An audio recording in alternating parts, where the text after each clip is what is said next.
ചെമ്പനിപ്പൂ സീരിയലിൻ്റെ വരാനിരിക്കുന്ന episode review വിശേഷങ്ങളിലേക്ക് എല്ലാവർക്കും സ്വാഗതം. കഴിഞ്ഞ എപ്പിസോഡിൽ നമ്മൾ പറഞ്ഞ് അവസാനിപ്പിച്ചിട്ടുണ്ടായിരുന്നത് നമ്മുടെ സച്ചി രേവതിക്ക് വേണ്ടിയിട്ട് ഹൽവ മേടിച്ചുകൊണ്ട് വരികയാണ്. എന്നിട്ട് ശ്രുതിയുടെയും അതുപോലെ തന്നെ ശ്രുതിയുടെ മുമ്പിൽ വെച്ചിട്ട് അത് കൊടുക്കുന്നുണ്ട്. ഞാൻ അധ്വാനിച്ചുണ്ടാക്കിയ സ്വന്തം കാശിൽ എൻ്റെ ഭാര്യയെ സന്തോഷിപ്പിക്കാൻ വേണ്ടി മേടിച്ചുകൊണ്ട് വന്നതെന്നൊക്കെ പറഞ്ഞിട്ട് അങ്ങനെ രേവതി ഒരു വിധത്തിൽ സച്ചിയെ പിടിച്ചുകൊണ്ട് പോവുകയാണ്. ആകെ തലകുനിച്ച് നിൽക്കുകയാണ് നമ്മുടെ ശ്രുതിയും അതുപോലെ തന്നെ ശ്രുതിയും. ആ എപ്പിസോഡിൻ്റെ വിശേഷങ്ങൾ കേൾക്കാത്തവർ ആരെങ്കിലും ഉണ്ടെന്നുണ്ടെങ്കിൽ അതിൻ്റെ ലിങ്ക് ഞാൻ ഐക്കാർട്ടിലും അതുപോലെ പിൻ കമൻ്റായിട്ടും കൊടുത്തേക്കാം കേട്ടോ. ബാക്കി വിശേഷങ്ങൾ നോക്കാം. സച്ചിയും രേവതി പോയി കഴിഞ്ഞതിന് ശേഷം ചന്ദ്രമതിയുടെ അടുത്ത് ശ്രുതി പറയുന്നുണ്ട്, ഇവര് മനഃപൂർവ്വം ഹേർട്ട് ചെയ്യാൻ വേണ്ടിയിട്ട് തന്നെയാണ് ഇങ്ങനെയൊക്കെ പറഞ്ഞത്. പാവം ശ്രുതിക്ക് ഒരുപാട് ഹേർട്ട് ചെയ്തിട്ടുണ്ടാവും എന്നൊക്കെ പറയാണേ. അതൊക്കെ വീട് ശ്രുതി 1 കിലോ അലുവ മേടിച്ചുകൊണ്ട് വന്നിട്ട് വലിയ ബംഗ്ലാവ് എന്തോ മേടിച്ചതുപോലെ പറഞ്ഞിട്ട് പോകുന്നത് കണ്ടില്ലേ. 1 കിലോ ഹലുവയും മേടിച്ചുകൊണ്ട് വന്നിട്ട് വലിയ ബംഗ്ലാവ് മേടിച്ച പത്രാസും പറഞ്ഞിട്ട് പോവാണ്. അവളാണെന്നുണ്ടെങ്കിൽ ഇവനെ കൊണ്ട് സംസാരിപ്പിച്ചിട്ട് അവൾ അതിൽ സുഖം പിടിക്കുകയാണ്. ഇതൊക്കെ എത്ര നാളത്തേക്കാണെന്ന് ഞാനും കാണട്ടെ. തുടർന്ന് പിറ്റേ ദിവസം രാവിലെയാണ് കേട്ടോ രവി ചോദിക്കുന്നുണ്ട്, അല്ല ചന്ദ്രയെ കാര്യം പറഞ്ഞു കഴിഞ്ഞാൽ അവനിപ്പോൾ ജോലിയൊന്നും കിട്ടിയില്ല അല്ലേ എന്നുള്ള കാര്യം ചോദിക്കുമ്പോൾ അവൻ നോക്കിക്കൊണ്ട് നിൽക്കുകയാണ്. പക്ഷേ അവൻ എന്തായാലും ജോലി കിട്ടും, അതുവരെ അവന് ഇച്ചിരി സമാധാനം വേണ്ടേ. സച്ചി എപ്പോൾ നോക്കിയാലും അവനെ വെറുപ്പിക്കുന്ന രീതിയിൽ ഓരോന്ന് ചെയ്തുകൊണ്ടിരിക്കും. ഇന്നലെ രാത്രിയാണെന്നുണ്ടെങ്കിൽ ഹലുവയൊക്കെ മേടിച്ചുകൊണ്ട് വന്നിട്ട് തീറ്റിക്കായിരുന്നു എന്നുള്ള കാര്യം പറയുമ്പോൾ ആരെ നിന്നെയാണോ എന്നുള്ള കാര്യം ചോദിക്കുകയാണേ. രേവതിക്ക് എന്നുള്ള കാര്യം പറയുമ്പോൾ അവന്റെ ഭാര്യയെ അവൻ ഭക്ഷണം കഴിപ്പിക്കുന്നു, അതിൽ നിനക്കെന്താ പ്രശ്നം? അവൻ വേണമെന്ന് വിചാരിച്ച് മനഃപൂർവ്വം ഓരോ കാര്യങ്ങൾ ചെയ്യുന്നതാണ്. ഓരോ ദിവസം ഓരോന്ന് ചെയ്തുകൊണ്ടിരിക്കും. ഇതുകൊണ്ടാണ് ഞാൻ പറയുന്നത് അവരെ രണ്ടുപേരെയും തനിച്ച് മാറ്റി താമസിപ്പിക്കണം എന്നുള്ള കാര്യം. അപ്പോൾ നീ ഈ കാര്യം ഇതുവരെ വിട്ടിട്ടില്ല അല്ലേ? വീട്ടിൽ മറ്റുള്ളവരൊക്കെ സന്തോഷമായിട്ട് ഇരിക്കണമെന്നുണ്ടെങ്കിൽ അത് മാത്രമാണ് ഒരു വഴി. നമ്മളാണെങ്കിൽ ഹാളിലല്ലേ കിടക്കുന്നത്, കുറച്ച് സമാധാനത്തോട് കൂടിയിട്ട് ഉറങ്ങാൻ പോലും പറ്റുന്നില്ല. ഓ അതാണ് അപ്പൊ നിന്റെ പ്രശ്നം. അങ്ങനെയാണെങ്കിൽ നമ്മള് പൊങ്കലിന് നാട്ടിലേക്ക് പോകുന്നില്ലേ, ആ സമയത്ത് മക്കള് മാത്രം ഇങ്ങോട്ട് പറഞ്ഞുവിടാം, നമുക്ക് രണ്ടുപേർക്കും നാട്ടിൽ തന്നെ തങ്ങാം. അവിടെയൊന്നും എനിക്ക് നിൽക്കാൻ വേണ്ടി പറ്റില്ല, ഇത് എന്റെ വീടാണ്, ഞാൻ ഇവിടെ തന്നെ നിൽക്കുള്ളൂ. അങ്ങനെയാണെങ്കിൽ സച്ചിയും രേവതി ഇവിടെ തന്നെ കാണും. അങ്ങനെയുള്ളൊരു സംസാരം ഇനി നീ പറയാൻ നിൽക്കണ്ട. ഞാൻ പറയുന്നത് നിനക്ക് മനസ്സിലാവുന്നില്ല, അവൻ കാരണം ഇവിടെ വലിയ പ്രശ്നം വരുന്നതെന്നൊക്കെ ചന്ദ്ര പറയുകയാണെ. ഞാൻ പറയുന്ന കാര്യങ്ങള് മുന്നേ ചെയ്യേണ്ടതായിരുന്നു എന്ന് നിങ്ങൾക്ക് തോന്നും, അത് നടക്കാൻ വേണ്ടിയിട്ടാ പോകുന്നത്. നീ എന്താ ജോത്സ്യം വല്ലതും പഠിച്ചിട്ടുണ്ടോ? നല്ലത് വിചാരിച്ചു കഴിഞ്ഞാൽ നല്ലത് മാത്രമേ നടക്കുള്ളൂ. ആദ്യം നീ നിന്റെ കൽപ്പനകളൊക്കെ മാറ്റി വെക്കുന്നു പറയണേ. അപ്പോഴാണ് ഒരു ചെണ്ടോട്ട് കേൾക്കുന്നത്. എന്താ ഇത് ചെണ്ടമേളമൊക്കെ എന്നുള്ള കാര്യം ചോദിക്കുമ്പോൾ അത് തന്നെയാണ്, ആരായിരിക്കും? അങ്ങനെ എല്ലാവരും ഇതിപ്പോ എന്താന്ന് വിചാരിച്ചങ്ങാണ്ട് ഹാളിലേക്ക് വരുന്നുണ്ട് കേട്ടോ. അപ്പോഴേക്കും ചെണ്ടമേളം വരുന്നത് ഇവരുടെ വീട്ടിലേക്ക് തന്നെയാണ്. ചെണ്ടയും അതുപോലെ തന്നെ കുറച്ച് പെണ്ണുങ്ങളും ഉണ്ട് കേട്ടോ. താലമൊക്കെ പിടിച്ചിട്ടാണ് വരുന്നത്. ഏറ്റവും പുറകില് മഹിമ വന്ന് നിൽക്കാണ്. അപ്പോഴേക്കും ചന്ദ്രമതിന്റെ മുഖം അങ്ങ് തെളിയുന്നുണ്ട്. അപ്പോഴേക്കും നമ്മൾ വർഷം അങ്ങോട്ടേക്ക് വരുന്നുണ്ട് കേട്ടോ. ഓടി ചെന്നിട്ട് അമ്മനെ കെട്ടിപ്പിടിക്കുന്നൊക്കെ ഉണ്ട്. സുഖമല്ലേ അമ്മ എന്നുള്ള കാര്യം ചോദിക്കുമ്പോൾ അതെ അമ്മയ്ക്കോ അതെ സുഖമാണെന്നൊക്കെ പറയുന്നുണ്ട്. അങ്ങനെ ചെണ്ടമേളമൊക്കെ കഴിഞ്ഞതിന് ശേഷം ഇതെന്താന്നുള്ള കാര്യം ചോദിക്കുകയാണെ. ഞങ്ങള് ചടങ്ങ് ചെയ്യാൻ വേണ്ടി വരും എന്നുള്ള കാര്യം പറഞ്ഞില്ലേ എന്നുള്ള കാര്യം ചോദിക്കുമ്പോൾ ഓക്കെ അത് പറഞ്ഞിരുന്നു, ഞാൻ അതിനെ കുറിച്ച് രവിയേട്ടൻ്റെ അടുത്ത് പറഞ്ഞു, പക്ഷെ ഇങ്ങനെ ചെണ്ടമേളത്തോടു കൂടി വരുന്നൊന്നും പ്രതീക്ഷിച്ചില്ല. ഞങ്ങൾക്ക് ഞങ്ങളുടേതായ രീതിയിലെ കാര്യങ്ങളൊക്കെ ചെയ്യാൻ വേണ്ടിയിട്ട് 11 തട്ട് സ്വീറ്റ്സ് ഉണ്ടെന്നുള്ള കാര്യം പറയാണ്. 21 തട്ട് കൊണ്ടുവരണമെന്നാണ് വിചാരിച്ചത്. അത്രയും സാധനങ്ങൾ വെക്കാൻ വേണ്ടിയിട്ടുള്ള ഇടം ഇവിടെ ഇല്ല. മഹിമയുടെ സംസാരം കേൾക്കുമ്പോൾ ചന്ദ്രമതി ആദ്യം നോക്കുന്നത് രവിയുടെ മുഖത്തേക്കാണ്. രവിയുടെ മുഖത്ത് അത്ര വലിയ സന്തോഷമൊന്നുമില്ല. തുടർന്ന് തൊട്ടരികിൽ നിൽക്കുന്ന സച്ചിയും ചന്ദ്രമതിയെ തന്നെ നോക്കുന്ന കാണുമ്പോഴേക്കും ചന്ദ്രമതി ആകെ പേടിക്കുന്നുണ്ട്. അതുകൊണ്ട് 11 തട്ടിൽ നിർത്തി എന്നുള്ള കാര്യം പറയുമ്പോൾ ഓഹോ നിങ്ങൾ കൊണ്ടുവരുന്ന തട്ടിനനുസരിച്ച് ഞങ്ങൾ ഇവിടെ വീടുണ്ടാക്കി വെക്കണമെന്നുള്ള കാര്യം സച്ചി ചോദിക്കുന്നുണ്ട്. സച്ചി പറയുന്ന കേൾക്കുമ്പോൾ രവി പറയുന്നുണ്ട്, സച്ചി നീ മിണ്ടാതിരിക്കുക എന്നുള്ള കാര്യം കേട്ടോ. തുടർന്ന് രവി തന്നെ മഹിമയുടെ അടുത്ത് പറയുന്നുണ്ട്, ശരി നിങ്ങൾ നിങ്ങളുടെ മകൾക്ക് വേണ്ടി ചെയ്യുന്നതാണ്, പക്ഷെ ഇത് കുറച്ച് സിമ്പിൾ ആയിട്ട് വെച്ചൂടെ?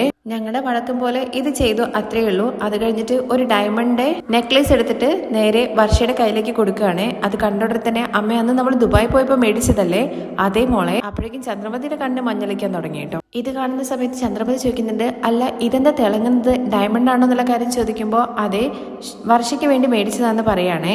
ആ വർഷ ഇത് നിനക്ക് നന്നായിട്ട് ചേരുന്നൊക്കെ പറഞ്ഞിട്ട് പുകഴ്ത്തുകയാണ് കേട്ടോ ചന്ദ്ര. അപ്പോഴേക്കും നമ്മുടെ ശ്രുതിക്ക് ആകെ ടെൻഷൻ ആവുന്നുണ്ട് കേട്ടോ. തുടർന്ന് ചന്ദ്രമതി ആണെന്നുണ്ടെങ്കിൽ ആ ഡയമണ്ട് ഒക്കെ മേടിച്ച് നോക്കിയതിന് ശേഷം വർഷയുടെ കഴുത്തിൽ അണിയിച്ചു കൊടുക്കുന്നൊക്കെ ഉണ്ട്. നെക്ലേസ് ഇട്ട് കൊടുക്കുന്ന സമയത്ത് ആന്റി എനിക്കിതൊന്നും അങ്ങനെ ഇഷ്ടമല്ല ഇടുന്നതെന്നുള്ള കാര്യം പറയുമ്പോൾ അയ്യോ മോളെ ഇത് മഹാലക്ഷ്മിയാണ്, അങ്ങനെയൊന്നും പറയാൻ പാടില്ല, നിനക്കിത് നന്നായിട്ട് ചേരുന്നുണ്ട്.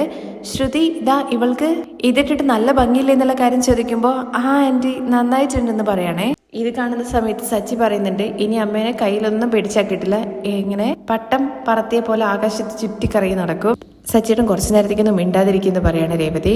അങ്ങനെ ചന്ദ്രമതി അവിടെ വായം പൊളിച്ച് നിൽക്കുന്ന കാണുമ്പോൾ രവി പറയുന്നുണ്ട്, ചന്ദ്ര ഇവിടെ വന്ന് നിൽക്കുക എന്നുള്ള കാര്യം. തുടർന്ന് മഹിമയാണെന്നുണ്ടെങ്കിൽ ശ്രീകാന്തിനും വർഷയ്ക്കും ഡ്രസ്സ് എടുത്തിട്ടുണ്ടെന്നുള്ള കാര്യം പറയുമ്പോൾ നിങ്ങൾ തന്നെ കൊടുക്കും, രണ്ടുപേരും കൂടി ചേർന്ന് മേടിക്കുമെന്നൊക്കെ ചന്ദ്രമതി പറയുന്നുണ്ട്. അത് കൊടുത്തതിന് ശേഷം ചന്ദ്രമതിക്കും അതുപോലെ തന്നെ രവിക്കും ഡ്രസ്സ് എടുത്തിട്ടുണ്ട് കേട്ടോ.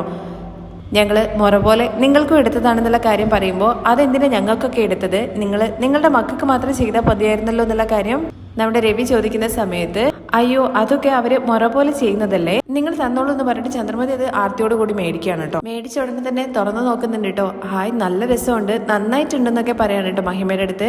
അങ്ങനെ ഇവിടുന്ന് മേടിച്ചതെന്നല്ല, 3-4 കട കയറി ഇറങ്ങിയിട്ട് നല്ല കോസ്റ്റ്ലി ആയിട്ടുള്ള ഡ്രസ്സ് തന്നെയാണ് മേടിച്ചത്.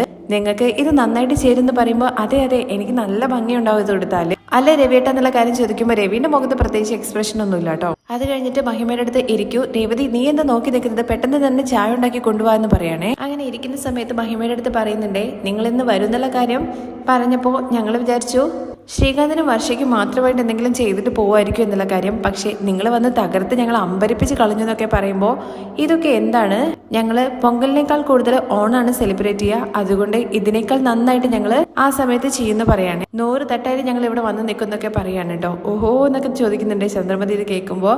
അത് കഴിഞ്ഞ് രവി പറയുന്നുണ്ട്, നിങ്ങൾ നിങ്ങളുടെ മകൾക്ക് വേണ്ടി ചെയ്യുന്നതെല്ലാം ശരി തന്നെയാണ്, എന്നാൽ ഇപ്പോഴും വർഷയുടെ അച്ഛൻ വന്നില്ലല്ലോ. അപ്പോഴേക്കും മഹിമ പറയുന്നുണ്ട്, അവർക്ക് കുറച്ച് ജോലി ഉണ്ടായിരുന്നു, അതാന്ന് ഒരു തവണ വരാതിരിക്കുന്ന സമയത്ത് നിങ്ങൾക്ക് പറയാം ജോലി ഉണ്ട് എന്നുള്ള കാര്യം. എന്നാൽ എല്ലാ തവണയും വന്നില്ല എന്ന് കരുതി കഴിഞ്ഞു കഴിഞ്ഞാൽ അത് ഞങ്ങൾക്കൊരു മര്യാദ തരാത്ത പോലെയല്ലേ. അങ്ങനെ മഹിമ ആകെ എന്തോ പോലെ ആവുന്ന സമയത്ത് ചന്ദ്രമതി സപ്പോർട്ട് ചെയ്യുന്ന രീതി പറയാൻ കേട്ടോ.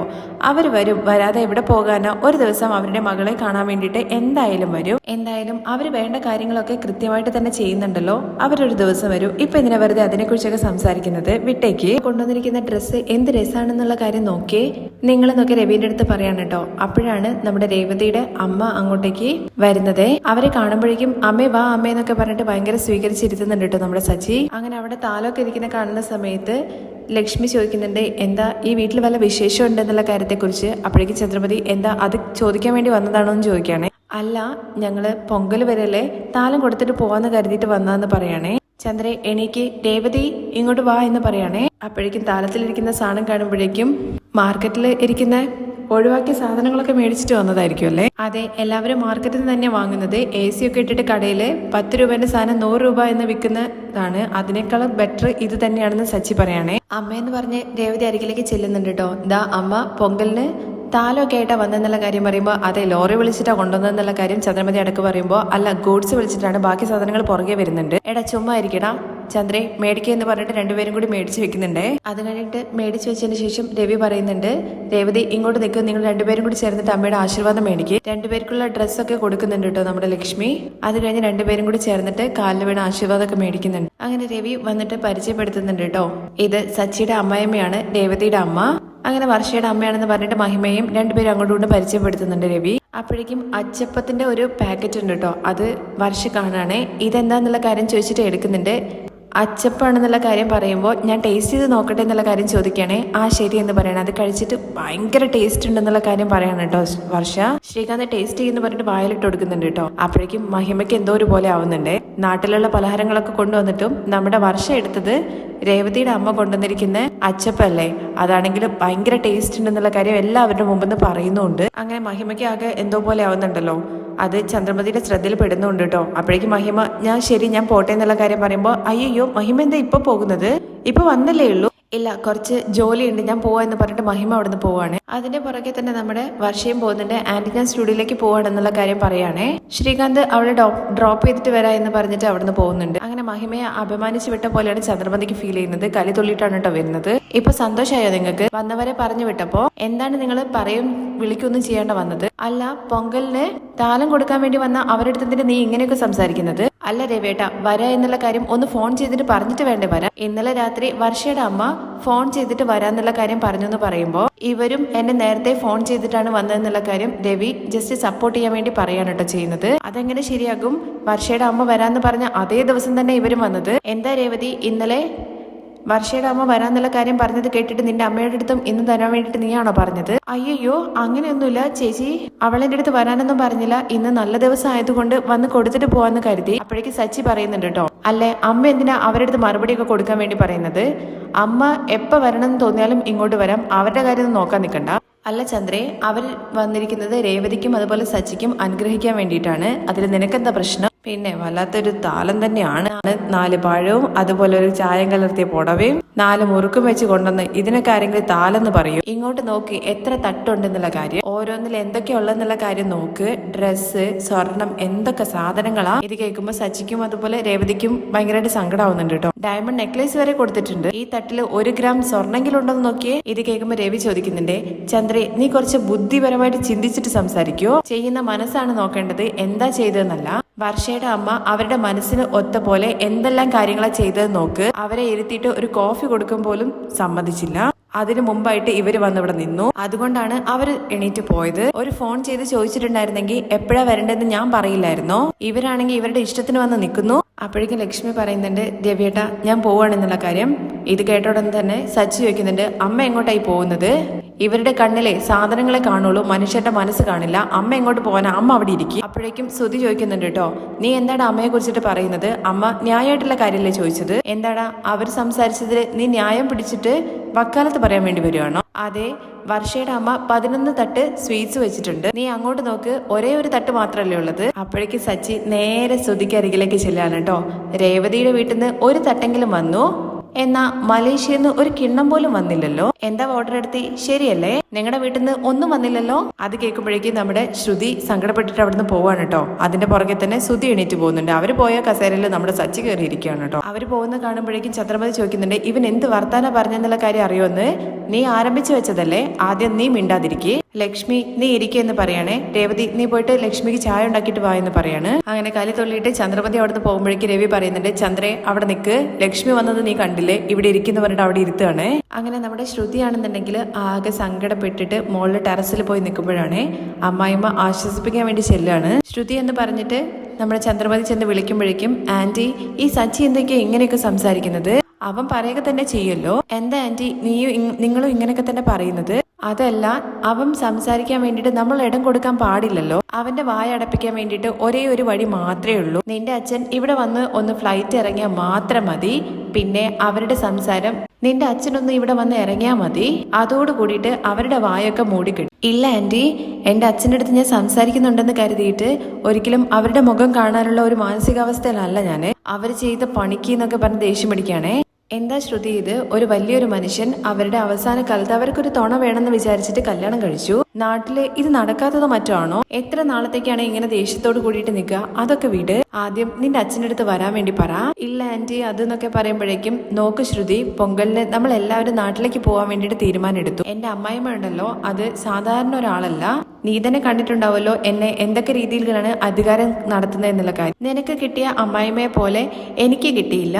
അവരുടെ വായ സഹിക്കാൻ വേണ്ടി പറ്റില്ല. നാട്ടുകാരെ പോലും കണ്ടപടി സംസാരിക്കും. നാട്ടിലേക്ക് പോകുന്ന സമയത്ത് ആ സച്ചി നിന്റെ അച്ഛനെ കുറിച്ച് എന്തെങ്കിലും പറഞ്ഞോന്ന് വെച്ചോ. എന്തിനാ ആന്റി അവൻ അതെല്ലാം അവിടെ പോയിട്ട് സംസാരിക്കുന്നത്? അവന്റെ വായ ചുമ്മാ ഇരിക്കില്ലല്ലോ. എന്റെ അമ്മായിമ്മയുടെ അടുത്ത് എന്തെങ്കിലുമൊക്കെ പറഞ്ഞിട്ട് അവൻ പ്രശ്നം ഉണ്ടാക്കും. എന്താ ശ്രുതിക്ക് ആരുമില്ലേ, അവളുടെ വീട്ടിൽ നിന്ന് ആരും വന്നില്ലേ എന്നൊക്കെ ചോദിച്ചിട്ട് എന്നെ എല്ലാവരുടെ മുമ്പിൽ വെച്ചിട്ട് കൊടയും. അപ്പൊ ഞാൻ എന്താണ് മറുപടി കൊടുക്കേണ്ടത്? അപ്പൊ ശ്രുതി മനസ്സിൽ വിചാരിക്കുന്നുണ്ട് കേട്ടോ, എന്തെങ്കിലും ചെയ്തിട്ട് ഇതിനൊരു തീരുമാനം ഉണ്ടാക്കണല്ലോ, ഇല്ലെങ്കിൽ പിടിക്കപ്പെടുമല്ലോ.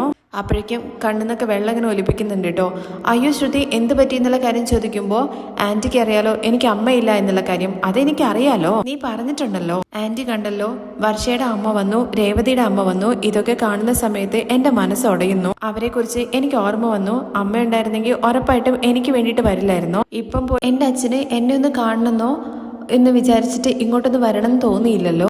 ആന്റി തന്നെ പറ, എന്നോട് ഇഷ്ടമുണ്ടായിരുന്നെങ്കിൽ ഉറപ്പായിട്ടും അച്ഛൻ വന്നിട്ട് എന്നെ കാണില്ലായിരുന്നു. എന്നാൽ ഇപ്പോഴും അച്ഛന് ബിസിനസ്സാണ് പ്രധാനം, അതിനു വേണ്ടിയിട്ട് വേൾഡ് ടൂർ പോയിരിക്കുകയാണ് എന്നൊക്കെ പറഞ്ഞിട്ട് ശ്രുതി ഭയങ്കര കരച്ചിലാണ്. അയ്യോ ശ്രുതി മോളെ കരയല്ലേ കരയല്ലേ എന്നൊക്കെ പറയുന്നുണ്ട്. അയ്യോ ശ്രുതി, നിന്റെ അച്ഛൻ ജോലിയുടെ ആവശ്യത്തിന് വേണ്ടി പോയതല്ലേ എന്ന് കരുതിയിട്ട് നിന്നോട് സ്നേഹമില്ലെന്നാണോ വിചാരിക്കുന്നത്? നിന്റെ അടുത്ത് സംസാരിക്കണമെന്ന് അവര് വിചാരിക്കുന്നുണ്ടല്ലോ. നീയാണെങ്കിൽ എല്ലാ ദിവസവും ജോലിക്ക് പോവല്ലേ, നിന്നോട് സ്നേഹമൊക്കെ ഉണ്ട് അവർക്ക്. അതുകൊണ്ടാണല്ലോ നീ ചോദിച്ച ഉടനെ തന്നെ 10 ലക്ഷം രൂപേന് മേലെ പണം നിനക്ക് അയച്ചു തന്നത്. നീ അവരുടെ അടുത്ത് സംസാരിച്ച് നല്ല രീതിയിൽ പോയി കഴിഞ്ഞ് കഴിഞ്ഞാൽ നിനക്ക് വേണ്ടിയിട്ട് അവർ വരും. ഓടി വരുന്നല്ല, പറന്നു വരും. നീ അവരുടെ അടുത്ത് വരാൻ വേണ്ടി പറയൂ. അപ്പോഴാണ് നീ എങ്ങനെ ജീവിക്കുന്നത്, നിന്നെ ഞാൻ എങ്ങനെ റാണിയെ പോലെ വളർത്തുന്നത് എന്നുള്ള കാര്യമൊക്കെ അവർക്ക് കാണാൻ പറ്റുള്ളൂ. ഞാനൊരിക്കലും താലൊന്നും കിട്ടണമെന്ന് വിചാരിച്ച് പറഞ്ഞതല്ല. പക്ഷെ നിന്റെ വീട്ടിൽ നിന്ന് ആരും വന്നിട്ടില്ലെങ്കിൽ ഈ സച്ചി രേവതി ഇങ്ങനെ കുത്തി കാണിച്ചുകൊണ്ടേ നിൽക്കും. എന്തിനാ ഈ ആവശ്യമില്ലാത്ത പ്രശ്നം? അയ്യോ ആന്റി, ഞാൻ വിളിച്ചു കഴിഞ്ഞു കഴിഞ്ഞാലും അവർക്ക് പെട്ടെന്ന് വരാൻ വേണ്ടി കഴിയില്ല. ബിസിനസ് ആവശ്യത്തിന് വേണ്ടിയിട്ട് അവർ ജർമ്മനിയിൽ പോയിരിക്കുകയാണ്. തിരികെ വരാൻ വേണ്ടിയിട്ട് ടൈം എടുക്കും. ഓക്കെ, അച്ഛൻ വരണ്ട, പക്ഷേ നിന്റെ ഒരു മാമനൊന്ന് സംസാരിച്ചില്ലേ, അവരുടെ അടുത്ത് വരാൻ വേണ്ടി പറ. എന്തായാലും നിനക്ക് എന്ന് പറഞ്ഞിട്ട് ഈ വീട്ടിലൊരു മര്യാദ വേണ്ടേ, അതുകൊണ്ട് അവരെ കൊണ്ട് പറ്റുന്ന കാര്യങ്ങൾ അവർ ചെയ്തിട്ട് പോട്ടെ, അല്ലെങ്കിൽ നിന്നെ കണ്ടിട്ട് പോട്ടെ. അയ്യോ, അത് ഞാൻ വിളിച്ചാലെന്നൊക്കെ പറയുമ്പോഴേക്കും നീ വിളിച്ചു കഴിഞ്ഞാൽ ഉറപ്പായിട്ട് വരും. ഇപ്പോൾ സച്ചി ഇവിടെ പറയുന്നു അത് നമ്മുടെ വീട്ടിലുള്ള ആള് പോട്ടെ എന്ന് വെക്കാം. എന്നാൽ പുറത്തുള്ള ആൾക്കാരെ ഇങ്ങനെയൊക്കെ സംസാരിക്കാൻ തുടങ്ങിക്കഴിഞ്ഞാൽ നമ്മുടെ കുടുംബത്തിന് ഒരു മര്യാദ ഇല്ലാതായി പോവില്ലേ. എന്റെ അമ്മായിമ്മയാണെങ്കിൽ നാട്ടിൽ മൊത്തം പറയും. അതുകൊണ്ടാ പറഞ്ഞത് പൊങ്കലിന് പോകുന്നതിന് മുമ്പ് അവരെടുത്ത് നാട്ടിലേക്ക് വരാൻ വേണ്ടി പറ. ഉടനെ എങ്ങനെയാ എന്നുള്ള കാര്യം ചോദിക്കുമ്പോൾ പറഞ്ഞു വരാൻ വേണ്ടി പറ. നിന്നെ കഷ്ടപ്പെടുത്താൻ വേണ്ടി ഞാൻ പറയല്ല, പക്ഷേ നിനക്കൊരു ചീത്തപ്പേര് വരാൻ പാടില്ലല്ലോ, അതുകൊണ്ട് ഞാൻ പറഞ്ഞതാണ്. നിനക്ക് വീട്ടില് സപ്പോർട്ട് വേണ്ടേ, അതുകൊണ്ടാണ് ഞാൻ പറയുന്നത്. ശരി ആന്റി, ഞാൻ സംസാരിക്കുക എന്നുള്ള കാര്യം പറയുമ്പോൾ സന്തോഷം, നീ വരാൻ വേണ്ടി പറയുന്നൊക്കെ പറഞ്ഞിട്ട് സന്തോഷിച്ചിട്ട് നമ്മുടെ ചന്ദ്രമതി അവിടെ നിന്ന് പോവാണ്. അങ്ങനെ ശ്രുതി ആകെ ആശയക്കുഴപ്പത്തിലാവാണ്. നേരെ വിദ്യക്കരികിലേക്ക് ചെന്നിട്ട് ഈ പ്രശ്നങ്ങൾ പറയുന്നുണ്ട് കേട്ടോ. ഈ തട്ടിന്റെ കാര്യത്തില് ഞാൻ ശരിക്കും പെട്ടുപോയെന്ന് പറയാണേ. ഈ വർഷമുണ്ടല്ലോ, അവള് കാരണം ഞാൻ മൊത്തത്തിൽ പെട്ടുകൊണ്ടിരിക്കുകയാണ് ഓരോരോ കാര്യങ്ങൾ കൊണ്ടും.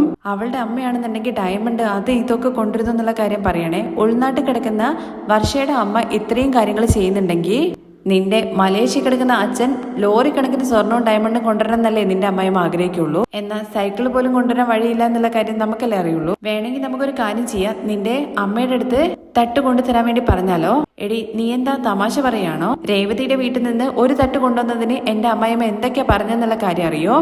അതുപോലെ ഒരു തട്ടുമായിട്ട് ചെന്ന് കഴിഞ്ഞാൽ എന്റെ അവസ്ഥ എന്താന്നുള്ള കാര്യം അവർ മനസ്സിലാക്കി കഴിഞ്ഞു കഴിഞ്ഞാൽ എന്നെ വീട്ടിൽ നിന്ന് ഓടിക്കും. ഇപ്പോൾ എന്ത് ചെയ്യണമെന്ന് ഈ പറയുന്നെന്നുള്ള കാര്യം ചോദിക്കുമ്പോൾ അതറിയാത്തത് കൊണ്ടാണ് ഞാൻ നിന്റെ അരികിലേക്ക് വന്നത്. നീ ഒരു ഐഡിയ പറഞ്ഞു താ എന്നുള്ള കാര്യം പറയാണേ. ഞാൻ എന്ത് പറഞ്ഞ് തരാനാ ഐഡിയ?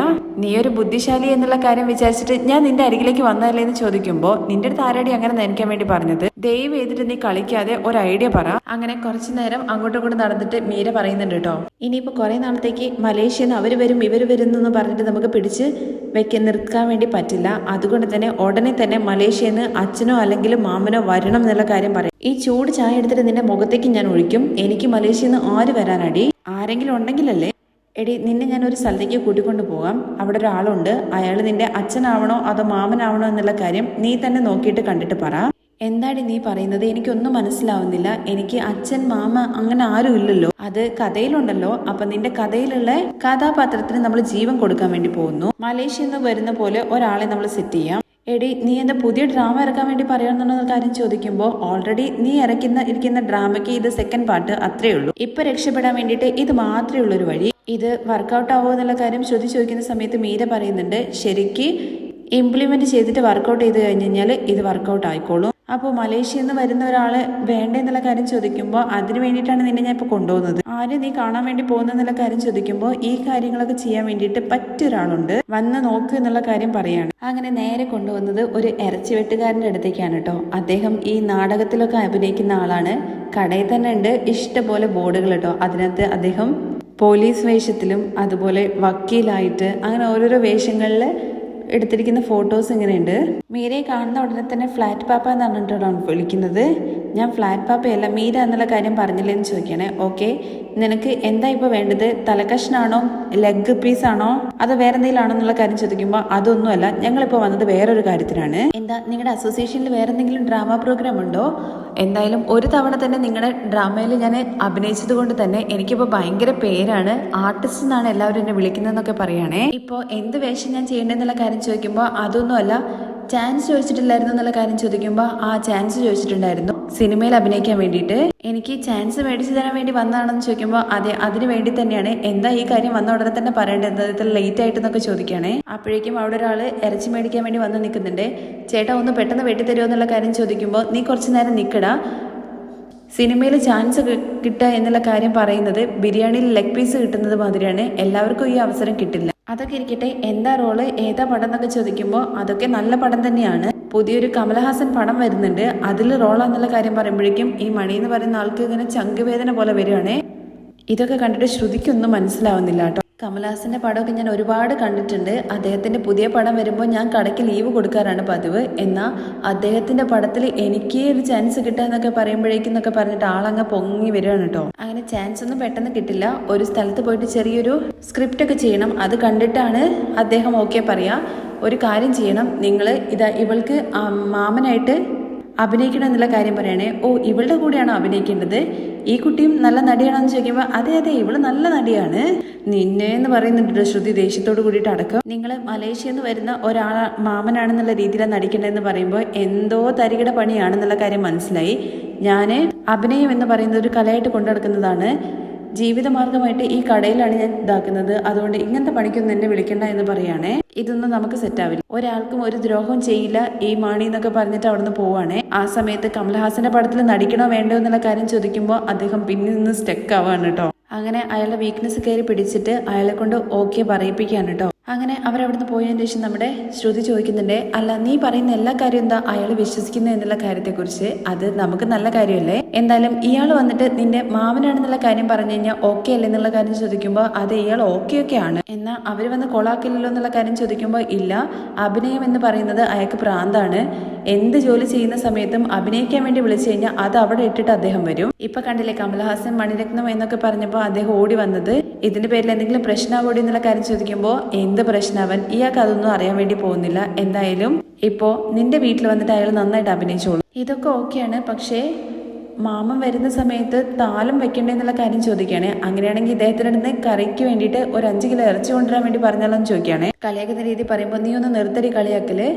മാമൻ വരുന്ന സമയത്ത് താലും തട്ടൊക്കെ കൊണ്ടുവരുമെന്ന് വിചാരിച്ചും കൊണ്ട് ആകെ മൊത്തം ഭയങ്കര പ്രതീക്ഷയിലാണ് അമ്മയുള്ളത് എന്ന് കരുതിയിട്ട് വർഷയുടെ വീട്ടിൽ നിന്ന് കൊണ്ടുവന്ന അത്രയൊക്കെ നിനക്ക് ചെയ്യാൻ വേണ്ടി പറ്റുമെന്ന് ചോദിക്കുമ്പോൾ ഇല്ല, പക്ഷെ എന്തെങ്കിലുമൊക്കെ ചെയ്യണ്ടേ? എന്നാൽ പിന്നെ അച്ഛൻ വരുന്ന സമയത്ത് ബാക്കി കൊണ്ടുവരുമെന്ന് പറഞ്ഞിട്ട് എങ്ങനെയെങ്കിലും പിടിച്ചു നിൽക്കും. അതിന് പണം വേണ്ടതെന്ന് ചോദിക്കുമ്പോൾ 1 ലക്ഷം രൂപയെങ്കിലും വേണം. സുധിക്ക് ഒന്നെങ്കിൽ ചെയിന് അല്ലെങ്കിൽ ബ്രേസ്ലെറ്റ് എന്തെങ്കിലും ഒന്ന് മേടിച്ചു കൊടുക്കണം, എന്നാൽ മാത്രമേ വീട്ടിൽ വിശ്വസിക്കുള്ളൂ. അത്രയും കാശ് നിന്റെ കയ്യിലുണ്ടോ എന്ന് ചോദിക്കുമ്പോൾ ഇല്ല, പണ്ടത്തെ പോലെ പാർലർ എൻ്റെ കയ്യിലുണ്ടായിരുന്നെങ്കിൽ കാശ് ഉണ്ടാവുമായിരുന്നു, ഇപ്പൊ അതും ഇല്ലല്ലോ. നിന്റെ അടുത്തുണ്ടെങ്കിൽ താടി ഞാൻ എങ്ങനെയെങ്കിലും നെക്സ്റ്റ് മന്ത് അറേഞ്ച് ചെയ്ത് തരാം എന്നുള്ള കാര്യം പറയുമ്പോൾ എൻ്റെ അടുത്തുണ്ടായിരുന്നെങ്കിൽ നീ ചോദിക്കുന്നതിന് മുമ്പ് തന്നെ ഞാൻ നിനക്ക് എടുത്തു തരില്ലേ. ഞാൻ ഇപ്പോഴാണ് നാട്ടിലേക്ക് പണം അയച്ചത്, ലോണെല്ലാം കെട്ടി, പിന്നെ എൻ്റെ കയ്യിൽ ഒന്നുമില്ലടി. അങ്ങനെ നിനക്ക് അറിയുന്ന ആരെങ്കിലും ഉണ്ടെങ്കിൽ അവിടെ പോയിട്ട് കടം മേടിക്കാന്ന് പറയണേ. അവര് നേരെ ചെല്ലുന്നത് നമ്മുടെ രേവതിയുടെ അനിയൻ ശരത്ത് വർക്ക് ചെയ്യുന്ന ആ ചിട്ടിക്കടേൻ്റെ അങ്ങോട്ടേക്കാണ് കേട്ടോ. ഫൈനാൻസറുടെ അടുത്ത് നിന്ന് അവർ പണം മേടിക്കാൻ വേണ്ടിയിട്ട് ചെല്ലുന്നുണ്ട്. അങ്ങനെ പണം കൊടുക്കുന്നുണ്ട്. അവർ വരുന്ന കാണുന്ന സമയത്ത് ശരത്ത് അവിടെ നിന്ന് മാറി നിൽക്കുകയാണ് കേട്ടോ ചെയ്യുന്നത്. ആ രംഗത്തോട് കൂടിയിട്ടാണ് മറ്റൊരു എപ്പിസോഡിന്റെ രംഗം അവസാനിക്കുന്നത്. അങ്ങനെ നമ്മുടെ ശ്രുതിയാണെങ്കിൽ ഒരു വിധത്തിൽ മാമനാന്ന് പറഞ്ഞിട്ട് ഒരാളെ ഒപ്പിച്ച് വെക്കുകയാണ്. അവരെയും കൊണ്ടിട്ട് നേരെ ചെല്ലുന്നത് നമ്മുടെ അച്ഛമ്മയ്ക്ക് അരികിലേക്കാണ് കേട്ടോ. ബാക്കി വിശേഷങ്ങളൊക്കെ നമുക്ക് വഴിയെ വരുന്ന എപ്പിസോഡിൽ കാണാൻ വേണ്ടി സാധിക്കുന്നതാണ്. താങ്ക്